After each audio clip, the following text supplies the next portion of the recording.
On the pasuk Eish Tamid Tukad Al Mizbeach Leisichbe, which simply means of constant fire should be burning on the Mizbeach, it should not be extinguished. Rashi quotes the words Eish Tamid and explains, Eish, the fire regarding which it says Tamid, the fire with which the candles of the menorah are lit. There it says Laha Lo Yisneir Tamid, those candles, the fire for the menorah will also be lit from the Mizbeach HaChitzon. Now, simply what Rashi is telling us is that this word Tamid seems to be an extra word, because if the Torah just wants to emphasize that the fire needs to be constantly burning on the Mizbeach, it would have been enough without the word Tamid. It could have just said, Eish tukad ala Mizbeach, a fire will burn on the Mizbeach, Loi sirbe, will not be extinguished. Similar to what it says in the previous pasuk, Va'eish ala Mizbeach tukad boy, Loi sirbe. So what is the word Tamid adding? And this is why Rashi says that the word Eish Tamid over here is actually referring to the fire of the menorah. And that's why it's being referred to as a Neir Tamid, because the fire of the menorah is called a Neir Tamid, and it should be lit from the Mizbeach. Tukad, in other words, it should be lit from the fire of the Mizbeach, and that would be the meaning of the words Eish Tamid, that fire of Tamid of the menorah, Tukad al Mizbeach, will be lit from the Mizbeach. However, the Rebbe says it's not understood. Our whole parsha over here is speaking about the Mizbeach and the things related to the Mizbeach, including the fire of the Mizbeach. So how would it make sense to come in over here, especially in Pshutei Shel Mikra, anything about the fire of the menorah? Why are we suddenly saying about how the fire of the menorah is lit? The fact that the Torah adds that word Tamid, we could have explained, seemingly very, very simple, that the pasuk is just coming to put an extra emphasis on the Tamidus, on how constant and continual the fire has to be. And also to say it in a positive way, not only about the fact that it shouldn't be extinguished, but that the fire should constantly be there without interruption. In fact, we see that the Even Ezra, who is one of the main Pashtonei HaMikra, those that explain the Psukim simply, that's exactly the way he explains the word Tamid, that it's just coming to add and emphasize how constant and continual the fire of the Mizbeach has to be.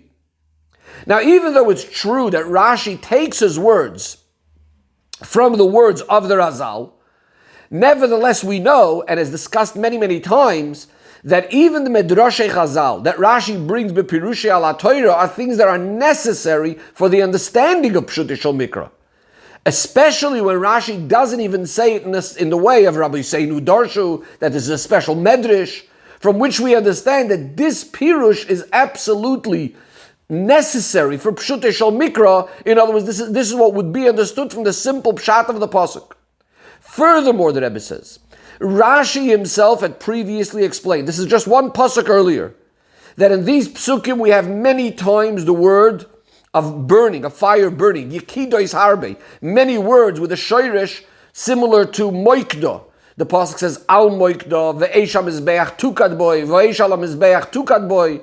And then our pasuk Eish Tamid Tukad Al Mizbeach, says Rashi, Kulo Nidrishu b'Masechta Yuma, all of these tukads are darshan in Masechta Yuma, because there we have a machloikus of Rabbi Seinu regarding how many fires would burn on the Mizbeach. In other words, according to that previous Rashi, it seems quite clear that when the pasuk over here says Eish Tamid Tukad, is actually speaking about one of the fires that were on the Mizbeach. So how is it that one pasuk later Rashi is telling us that these words are coming to tell us about the fire of the menorah? Furthermore, the Rebbe asks, in this very pasuk itself, the next words, Eish Tamid Tukad Al Mizbeach, the next words are Loi Sirba. Rashi clearly explains that the words Loi Sirba are referring to the fact that the fire of the Mizbeach is not extinguished. How could Rashi then say that these words Eish Tamid Tukad Al Mizbeach is referring to the fact that the fire of the menorah should be taken from the Mizbeach? Says the Rebbe, we would be able to answer seemingly, as some Mefarshim actually do learn, that the pasuk Eish Tamid by itself, Rashi is not translating differently to the pasuk, the meaning of the pasuk. Yes, it is speaking about the Mizbeach. All Rashi is doing is coming to say that this word Tamid that says by the Mizbeach, we have an extra limud, there's an extra remez that we could take out from this word Tamid, that we are also going to light the menorah from the fire of the Mizbeach. The Rebbe, however, says it's difficult to say this in Rashi. Because number one, then Rashi should have said something like, if Rashi is saying that this pasuk is referring to the Mizbeach, there's just some extra limud over here for the menorah as well, that Rashi should have said something like, Rabbi Seinu lamdu mikan, or mikan lamdu. In other words, we also learn something else from here. Secondly, the Rebbe says, Rashi brings from the pasuk, he also quotes the words, Eish Tamid, Eish. And also when he translates it, together with the Tamid, he's also translating the word Eish, fire. How does Rashi say? Eish shenemar ba Tamid, the fire regarding whom it says Tamid. In other words, that the Tamid is describing that fire that says in the pasuk. So it's not as if we could come along and say that Rashi was only concerned about the word Tamid and say, we're also giving a remez and learning out something for the menorah over here, but that the pasuk itself is still really speaking about the Mizbeach. No, Rashi is saying, Eish Tamid, the fire that's Tamid, meaning the fire of the menorah, will be lit from the Mizbeach. It sounds like Rashi is translating that these words are referring to the menorah and not to the Mizbeach. Furthermore, the Rebbe says, from the Arichus HaLashon in Rashi, where it says, Af he, that also the fire of the menorah, may al ha-Mizbeach ha-Chitzoin tukad, will be lit from the Mizbeach ha-Chitzoin. Again, it seems to be obvious that he's translating this idea of the menorah within the pasuk. He's saying, Eish Tamid tukad ala Mizbeach, the fire that's Tamid will be burnt, the fire of the menorah that is, tukad ala Mizbeach, will be taken from the Mizbeach.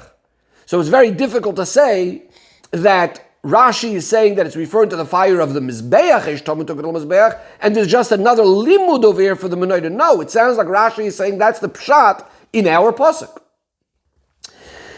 The Rebbe says, there are Mefarshim that try to answer the contradiction between Rashi, this Rashi, and the previous Rashi, where again, that in the previous Rashi, we said that Rashi is saying that all of these extra tukads are coming to teach us how many fires there are on the Mizbeach, whereas here Rashi is saying that it's related, these words, Eish Tamid tukad al Mizbeach, is related to the menorah.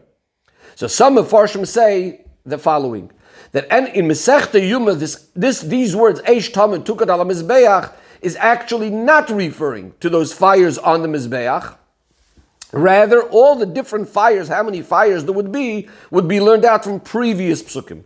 And when Rashi says, Kula nidrishu b'Masechta Yuma, that all of these are darshan in Masechta Yuma, b'minyan ha'ma'arochis, regarding how many fires these were, is not to say that our pasuk over here, Eish Tamid, is also part of that machloikus.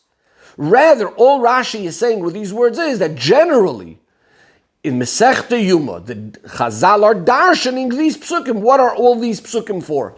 But not that this particular pasuk that we are discussing in our Sicha is related to the fires of the Mizbeach.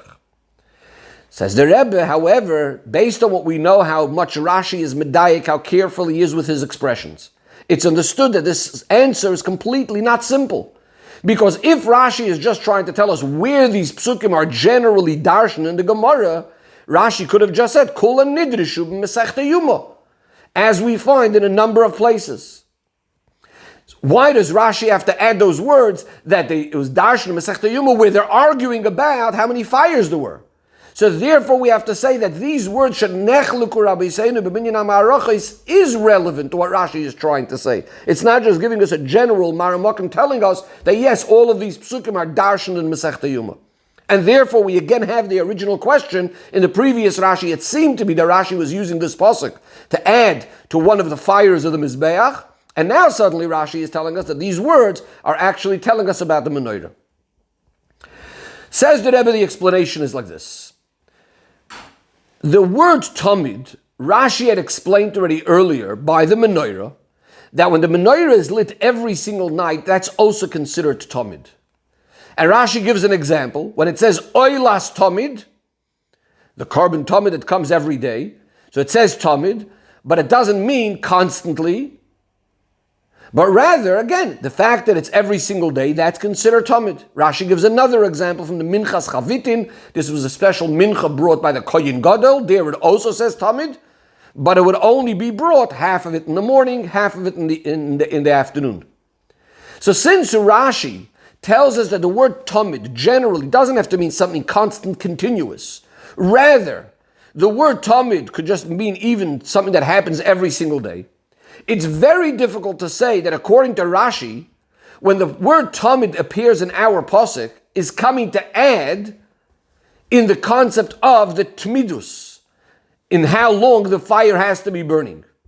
In other words, the pasuk said already loy sichba, that the fire should not be extinguished. It's hard to say that the word tamid is coming to add to how constant that fire has to be, as we had suggested in the beginning of the Sicha, that maybe that's what tamid is coming to tell us.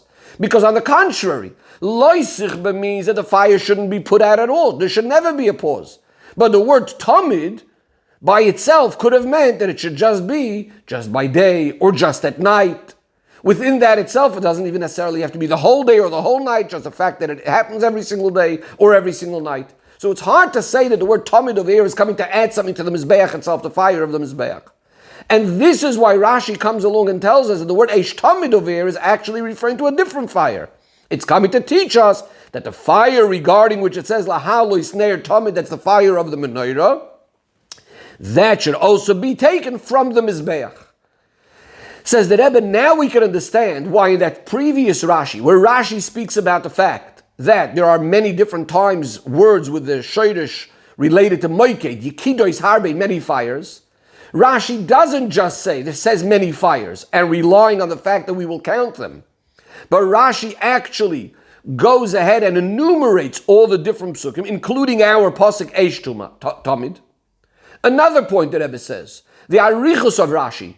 Rashi says, ribokan, that he adds over here many different fires, etc. Rashi seemingly could have just said that it says 4 times things related to the inyan of Moikda. And furthermore, the Rebbe says that after Rashi tells us that they're all Darshna Masechta Yuma, he adds the point that Rabbi Yisseinu argue over there regarding the amount of fires that were there. Why is Rashi doing all of this? Because Rashi is coming over here to emphasize the idea that this pirush is dependent, this pirush that we are about to say now, about that the menorah is coming, whether it's coming from the Mizbeach, is dependent on these machloikes regarding the amounts of fires. In other words, like this. According to one opinion, where we'll discuss in a minute, that they use all the words moikta to tell us how many fires there are, and that's going to be 4 fires. So they're going to say, since, as Rashi puts it, the Ribo Khan, since here in these psukim by the Mizbeach, there says all these expressions of fire, so it makes sense to say, according to this opinion, that all the fires are referring to the Mizbeach, and that they say that every single day there were these 4 fires on the Mizbeach. And based on this, the pasuk Eish Tamid Tukad Ala Mizbeach is included with those fires on the Mizbeach, and that opinion, according to that opinion, Rashi wouldn't even have to say what Eish Tamid Tukad Ala Mizbeach would mean, because we just said already before, simply it's referring to all the fires that are on the Mizbeach. So why does it say the word Tamid? Well then, according to that opinion, we would have to say something like the Even Ezra said, or some other pirush, what we learn out from the word Tamid it's coming to emphasize how common it is, how consistent it is, or some other pirush. But according to the other opinions, that there weren't 4 ma'arachas or there weren't 4 fires, there are different opinions in the Gemara, there was 2 or 3. It's based on those pirushim that Rashi is saying that they could have a proof from Pshutei Shel Mikra as well, that our pasuk cannot be used for those extra ma'arachis, for those extra fires, because it makes more sense to say, it's smoother to say, it's easier to say that the Eish Tamid is referring to the menorah, that the menorah will be lit from the Mizbeach. They learn that that's the simple pshat and pshutei shel mikra, and therefore how many fires were on the Mizbeach? As Rashi puts it, harbe, there were many fires, but not 4 necessarily. There was more than 1. There was 2 or 3, but not necessarily 4. So again, maybe just to summarize the way the Rebbe is explaining what's going on over here. What the Rebbe is saying is, yes, according to the previous Rashi, where we spoke about that there's many fires, so according to one of those opinions in the Gemara that there's 4 fires, they wouldn't be able to use our pasuk. But according to the other opinions, which is 2 fires or 3 fires, then definitely they could use our pasuk to say that this pasuk Eish Tamid Tukad Ala Mizbeach is being used for the menorah, that the menorah should also be lit from the Mizbeach. Says the Rebbe, from the Inyanim Mufloim Al Derech HaHalacha in this Rashi, by a number of dinim, where you have a few details that are dependent on each other. So the question arises, which one of these details is the main thing, and which one is the cause, which one is the effect?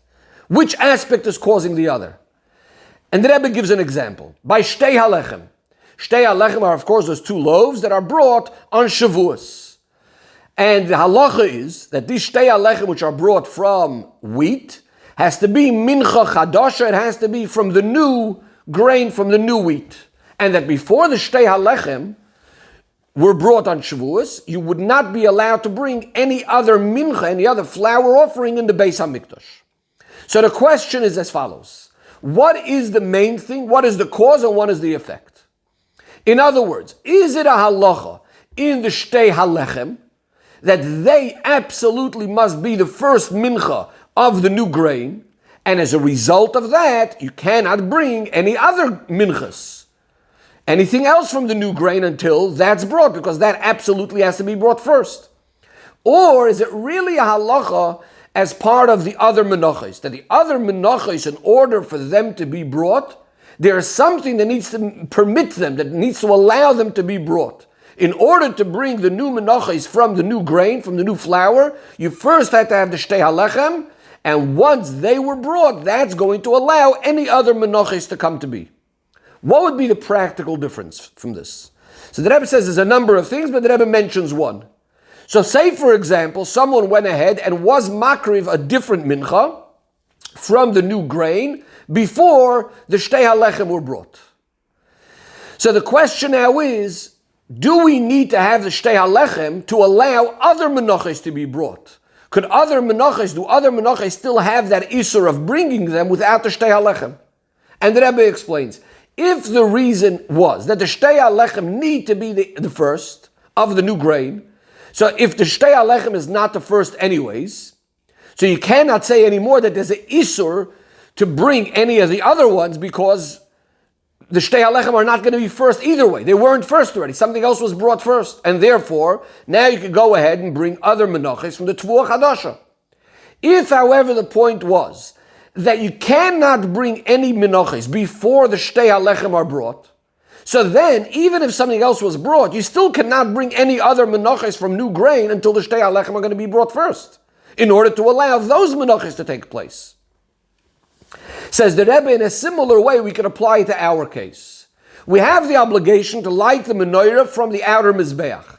Is it a halacha in the lighting of the menorah that the menorah must be lit from the mizbeach achitzon, or is it it's an obligation that's related to the parsha of the mizbeach? It's part of the mizbeach. In other words, one of the things that the fire of the mizbeach needs to be used for is to light the menorah. Again, what would be the practical difference? Says the Rebbe, let's say for whatever reason we don't have the fire of the mizbeach. Is that going to stop us from lighting the menorah? If it's a din in the menorah, that the menorah has to be lit from the mizbeach, so if we don't have fire from the mizbeach, we can't light the menorah. If, however, it's not a part of the halachos of the menorah, it's rather a part of the halachos of the mizbeach, that one of the things the fire needs to be used for is to take it for the mizbeach. So then if we don't have the fire of the mizbeach, there's no longer an obligation that the menorah must be lit from that fire, and therefore we can use a different fire. Now, says the Rebbe, according to halacha, it seems to be that it's actually part of the halacha, is part of the menorah, that the menorah has to be lit from the mizbeach, and it must have that fire of the mizbeach achitzon. But from Rashi, it would seem the other way around, that it's actually more a halacha in the mizbeach, from the fact that Rashi changes the words of the Razal, of the Gemara.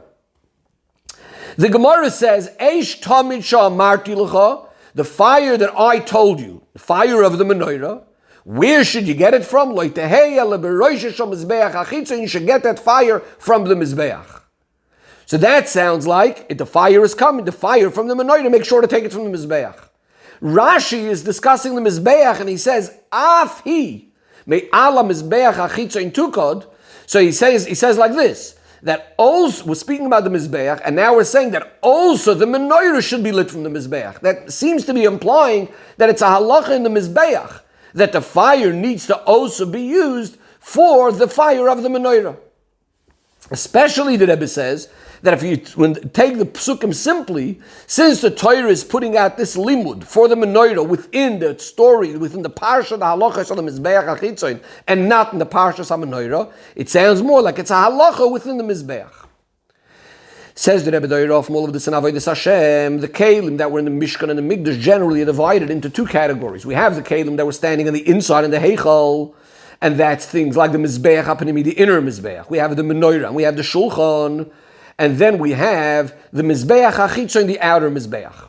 In Avodas Adam, these are two different types of Avodah. We have the Avodah where a person is doing and working within himself, and then there's the avodah where a person is influencing and working with another yid to be mekarev those that are also on the outside, and also the portion of the world on the outside, similar to the mizbeach achitzoin, which on that mizbeach specifically the karbonos of all yidden would be brought. That's basically the place where matters of the world are being elevated, the mizbeach achitzoin. More specifically, says the Rebbe, the lighting of the menorah corresponds to the union of Torah, as we know, ki neir mitzvah v'Torah oir. And regarding Torah, this is what we say concerning the menorah, lahalois neir tamid. This is a constant light, just like the chiyuv of Talmud Torah, that we always have to be learning Torah, as opposed to other mitzvahs. Many mitzvahs are only in certain times, especially if a person is Torah is sole occupation. So that is neir tamid, a constant light. He's constantly connected to Hashem. So a person that's sitting and learning Torah all the time, a yoshevoya, like the menorah, could argue, since I could manage to be a lit menorah in a way of lahalis ner tamid, so maybe I don't need to come on to the concept of mitzvahs, even if it's a mitzvah that technically may pass and I'm not going to manage to do it. And certainly, he says, why do I have to have anything to do with matters of the world, or even with a yid that relative to him and to his space and to his advantage, to his mile of Yoshev Oyel, compared to him, that other person is b'chutz, is on the outside, like the Mizbeach HaChitzon. This is where the Hayrah comes, that the menorah is lit from the Mizbeach. And, of course, there's also the idea of the Mizbeach HaPnimi, which would represent the great avoid of a Yid working within himself as well. But the light of the menorah is lit not from the Mizbeach HaPnimi, even though it's standing right next to it. And that would be the avodah of Pnimi Yisalev, the very deep part of a Yid's neshama, etc. But where is it? It's specifically lit from the Mizbeach HaChitzon. Furthermore, the Rebbe says, from Rashi's words it comes out, that the fire, even as it's on the Mizbeach, it's already connected to the fire of the menorah. And the same thing says the Rebbe in Avodas Adam, that in order by a Yoshev Oil, that in order that a person that sits and learns Torah, in order for him to have that it should be burning and shining, that fire of Torah, it first has to matter to him, it has to be important to him what's happening with the Yid that's on the outside. That by him it should be burning his Neir Hashem Nishmas Adam, that the fire should be burning over there, like in the Mizbeach HaChitzon. And only then could he also ignite his candle, his menorah, the Oira Torah, with that fire. Says the Rebbe, this connection of the menorah with the Mizbeach HaChitzon, again, which means you have to get involved with those that are on the outside, is so important that where is it being hinted? It's hinted in our pasuk with the word tamid, because the idea of tamid, the tmidius, in order for a Yoshev Oil to really be able to do things in a consistent and a constant way, is only achieved through the fact that he goes through various different nisyonis and difficulties dealing with the chutz, and he gets involved with affecting other Yidden as well. Only then could he also achieve his own avodah limud HaTorah, also this milah of tmidius.